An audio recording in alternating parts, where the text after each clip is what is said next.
So with this one, we're going to go over what happens at stride foot contact and two dysfunctions that follow it. But first, a quick stride review. So strides initiated with stance, leg, glute, and glove side abdominal wall. We want all those working together. The hip's going to go from internal rotation towards external rotation and abduction. Pelvis depression and rib cage stacked. The thorax stacks over the pelvis. Roy does a great job right here in this picture. Glove side abdominal wall position helps position throwing arm side, scapula, shoulder in an ideal position via contralateral rotation of the thorax. It requires transition towards rib internal rotation on glove side and relative rib external rotation on the throwing arm side. So then strides now continued. So drive leg, hip extended, abducted, AF, acetabulum on the femur, externally rotating from that internally rotated position. So remember that movement's relative in the situation.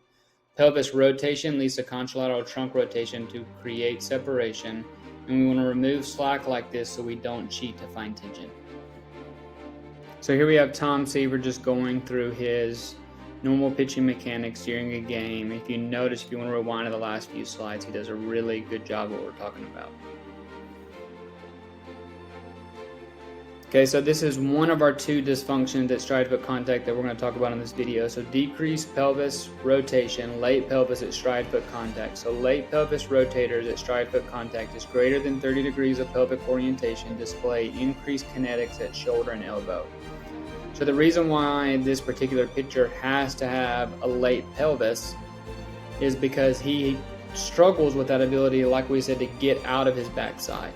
So he's in that internally rotated position. He then tries to go to that externally rotated position. He does not have control of it. Therefore, he has to open up his pelvis greater than 30 degrees.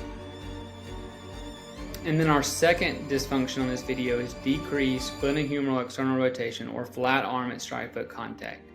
And that is associated with increased shoulder and elbow kinetics. So we always say associated versus for sure that it's going to give them an injury or pain, because some of these performances in the bottom right-hand corner are some of the best in MLB history. But we're saying, can their shoulder or can their elbow make it through an entire season? And then we want to know, is this a timing problem? Could I have just changed them to a step-back drill, changed something with their hands during the early wind-up stage? Or are they trying to cheat to find tension, and this is their way of doing it? And then here we have one of the best baseball players in the major leagues, Ohtani, landing at stride foot contact with what appears to be a flat arm. So we don't know if this is exactly why he needed surgery, but we know that it placed increased kinetics and could have definitely been one of the contributors that led to his UCL surgery. So, and then we're going to finish on this video of Zach early in his career with the Kansas City Royals.